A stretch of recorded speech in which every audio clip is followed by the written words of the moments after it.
Okay, here's part 2 to a video that I had done earlier today on a blower motor install on the Amana PTAC. We've already gone ahead and removed the old blower motor, as well as the condenser fan blade and the fan shroud, as well as the evaporator scroll cage. So now we've got the unit completely open, and I've done a slight vacuum on the unit, although unfortunately it is winter here in Massachusetts, so I won't be doing the coil clean while it's all open. I would recommend, if you are in a warm enough area, to go ahead and clean your coils now that the unit's exposed. Alright, so let's dive right into it. First off, we're going to go ahead and put the motor back in. Or, I'm sorry, a new motor in. Here's the new motor.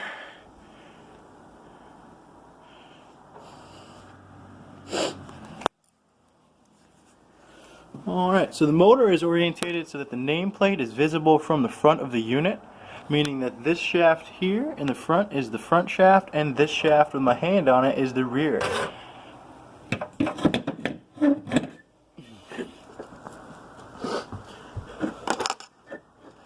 And just as we did when we removed the motor, there's going to be 3 screw holes. We got 1, 2, and you can see down there, number 3 on the bottom of the blade of the fan. I'm going to go ahead and pause for a second while I screw those in real quick.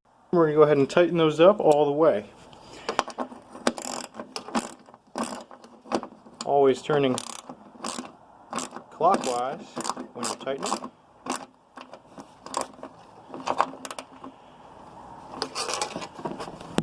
Bottom of the unit here, you got that 3rd screw. Alright, we got our motor, a new one, in place. We're going to go ahead and install the evaporator blade. I'm going to sneak that in behind the evaporator coil. Okay, we've got our evaporator fan blade mounted back onto the rotor. Give me a sec here. Here we go, there's some light.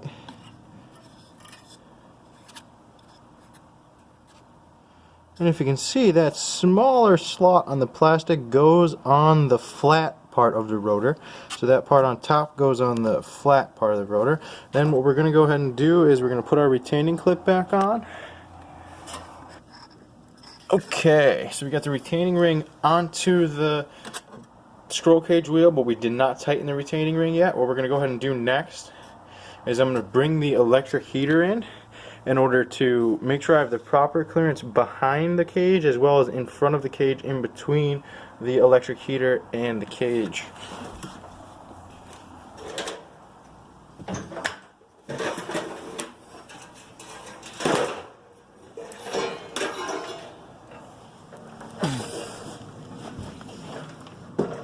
Okay, so we've got our electric heater assembly here with our 3 wires. I'm going to gently rest this up here, and we're going to take our wires and we're going to feed them back in through the hole in order to reach the circuit board again. I'm going to put you guys down for just a sec while I do that. Alright, as you can see, I've fed those 3 wires in through the hole, so they're over near the circuit board now and out of the way. What we're going to go ahead and do now is slide the electric heater assembly back into the unit. Just going to make sure that those wires stay right out of the way. I'm going to put you down as I use the second hand to guide the wire.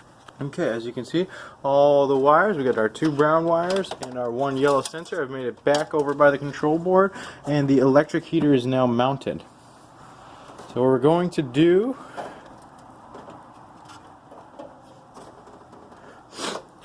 is we got to tighten down the electric heater, and we're going to do that with 2 1/4-inch screws in this screw hole, as well as in that screw hole there.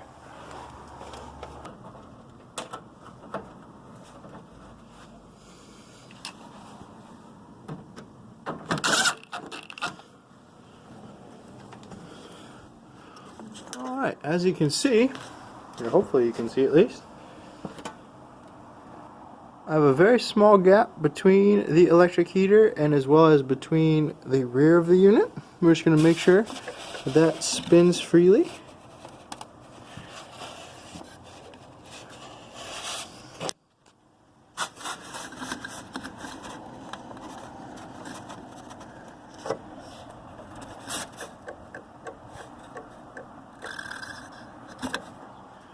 And we're going to tighten down the set screw on the retaining ring. Okay, give that a test spin. Set screw is nice and tight on there. The evaporator fan blade is all set now.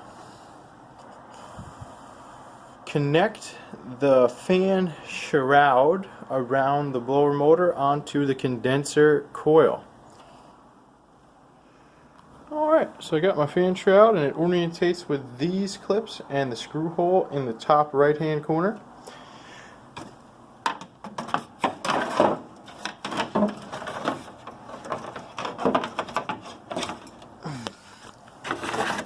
Just going to go ahead and slide that around, being careful not to damage the coil. We're going to slide it around the rotor right there. I'm going to use two hands for a second. Okay, so we got that around the rotor, and then we're going to go ahead and make sure that the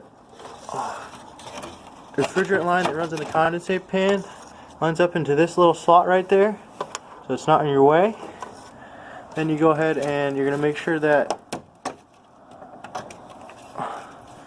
this flap as well as this plastic flap down here both make it behind the condenser fan in order to get a nice lock in there.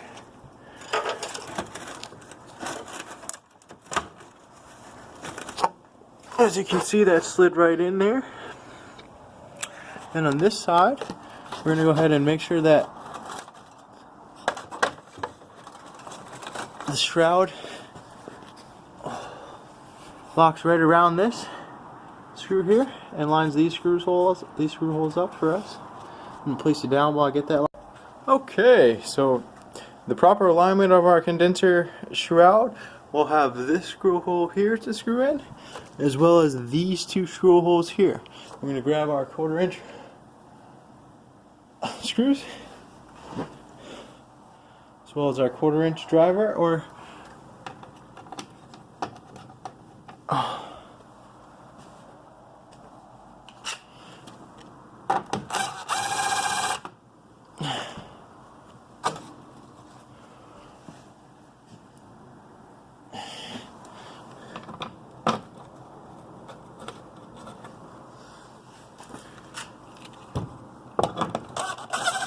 we're going to install the condenser fan blade.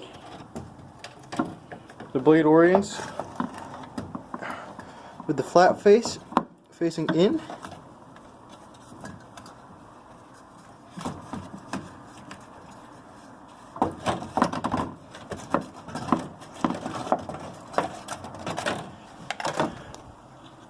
Sometimes it helps to remove the set screw prior to placing the blade in.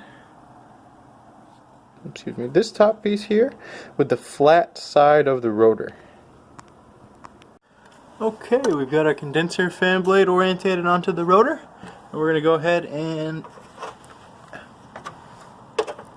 find our distance that we would like between the condenser fan blade and the condenser coil. Make sure there's a good gap there, and more importantly, this small gap here between the condenser fan blade and the fan shroud. You're going to want to make sure there's nothing catching there, or you will cause damage to the unit. What I like to do is line up the end of the plastic right to the end of the rotor, and that's approximately where you need to be. Then once we're where we would like to be, I'm going to go ahead and orientate the retaining ring. Alright, so now we've got this orientated in the correct position here. You check the spin. We're going to go ahead and set that set screw. We're going to tighten that set screw down with our long Allen key, just like so. Okay, so we've got our condenser fan blade installed. The set screw is tightened down on the retaining ring. And give it a spin for a test. If everything looks good, then we're going to go ahead and plate the cover back on top of the condenser fan. If you remember, this cover has 2 slots like so that meet up into this portion of it. So we're going to line those up like so. Pop it down around all sides of the condenser. Then we got our 3 screw holes, as you may remember. 2 on the back under the insulation.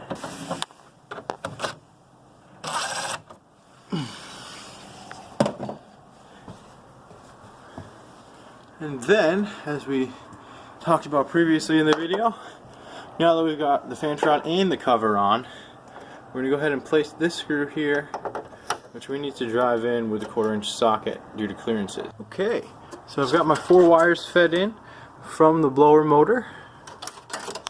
Here they are.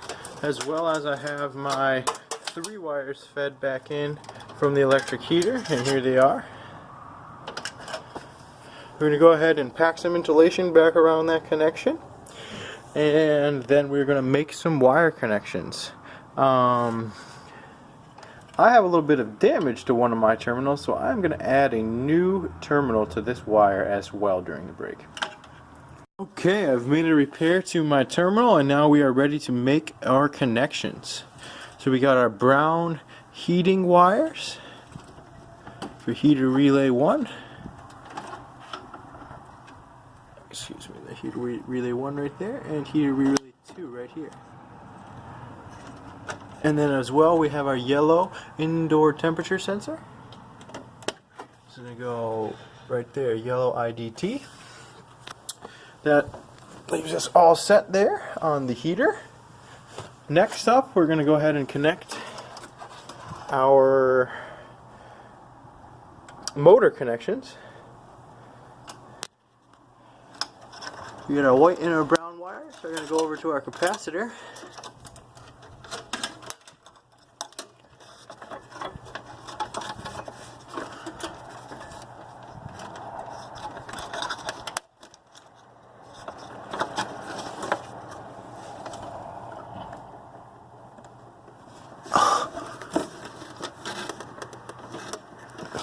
Place you guys down for.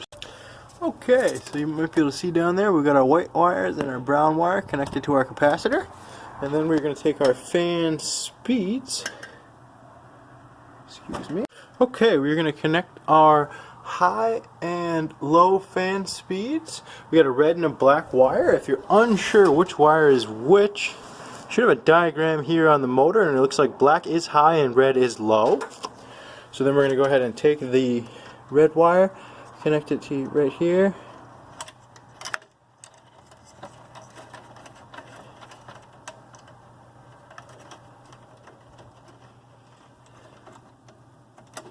Low fan. We got our black wire. This is going to go on the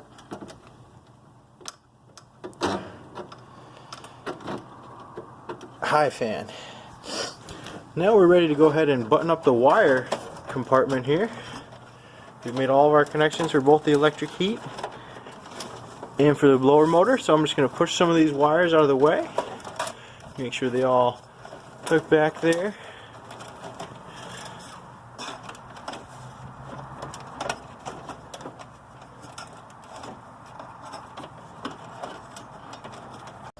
After you get all your wires tucked in behind the circuit panel, we're going to go ahead and add 2 1/4-inch screws here and here. Okay, next up, we're going to go ahead and attach this plate in between the fan shroud and the front of the unit.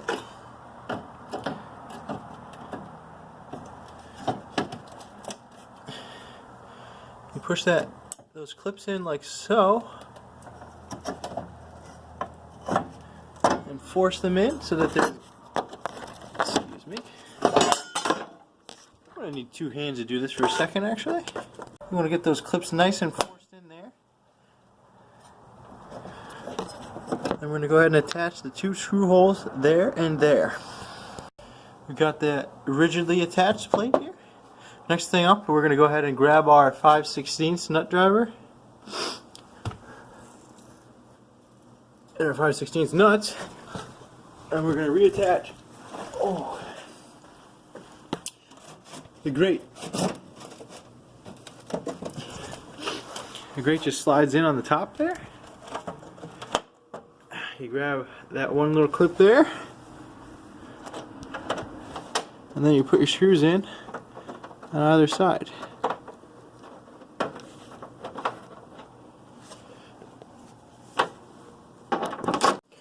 Alright, so we've connected the grate on the front here. We slid it under that, and we got our screw on the left and our screw on the right, both 5/16. That's nice and rigid now. Okay. Next up, we're going to actually test out the fan blades. So we're going to restore power to the unit. I like to do it while it's outside the sleeve so I can watch them turn. And then we are going to disconnect power from the unit once again and put the unit back in the sleeve. So we're going to go over to our service disconnect cord. I'm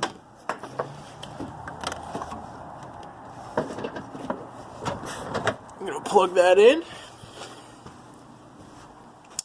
Then we're going to go ahead and turn our power back on at the circuit breaker, because of course whenever you do one of these repairs the power is off. You got the power back onto the unit for a few seconds. Should see the unit turn on.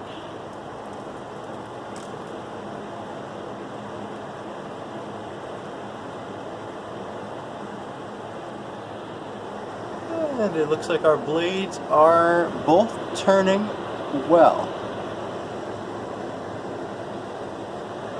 The unit is much quieter now. So I'm going to go ahead and disconnect power to the unit again, and we're going to put that unit back into its wall sleeve.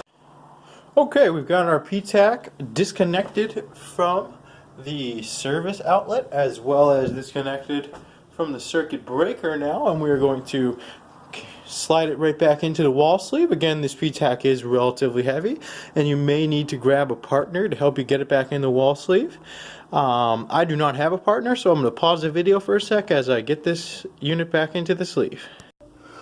Okay, we've got the unit back into the sleeve here, and we're going to take our screws. We're going to need at least 2 of them per side, and we're going to take our 5/16 nut driver. We're going to drive those screws right in to either side of the unit right here.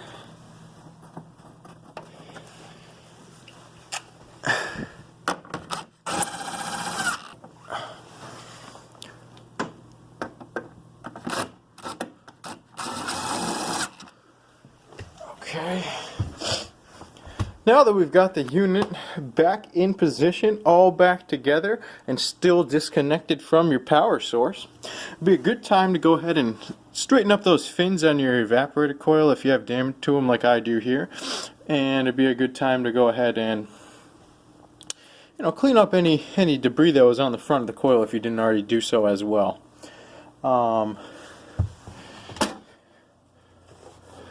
If you have one of these nameplates that says it's remote controlled by a thermostat on the wall, it'd be a good time to go ahead and pop that on as well. It goes into these 2 little slots here. And then some of these units come with a fancy little piece of metal here to block up the cord. So after you attach your outlet back in to your service switch, or to your service plug, I'm sorry. Plug that out back into the service plug. You're going to tuck that cord back in under there.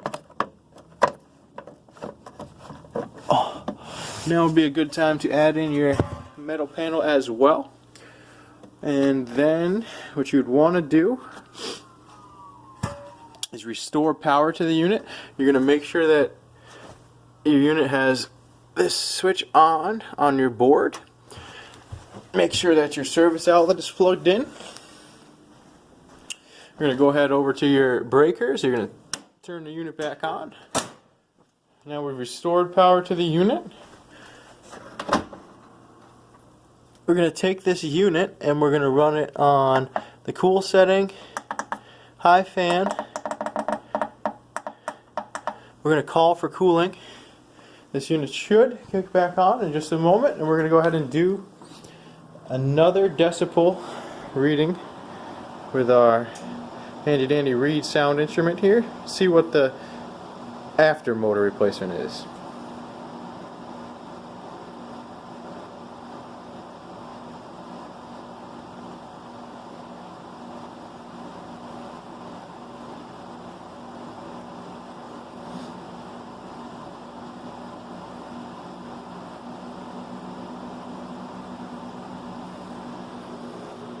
So standing in front of the unit, we're getting approximately 39 dBA on the slow setting, which is pretty good considering previously we had 59 to 62 decibels.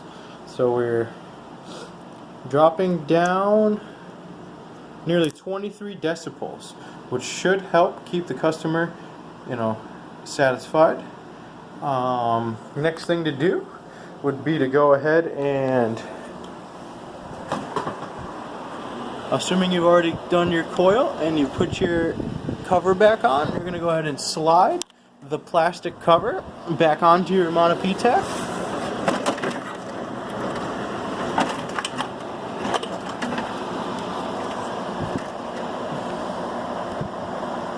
I'm going to go ahead and pop the cover onto the unit. And while we're here, we just want to check to make sure that we do have a clean filter. Well, thank you very much for watching my video today. That was how you remove and install an Amana PTAC blower motor assembly. If you liked this video or it helped you out, feel free to like and subscribe to my channel.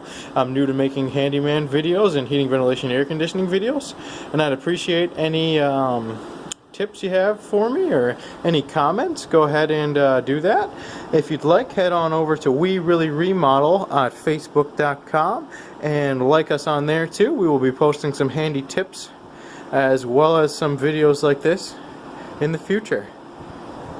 As always, this is Brian with We Really Remodel Handyman Services out of Westfield, Massachusetts, and I hope you enjoyed the video today. Thank you.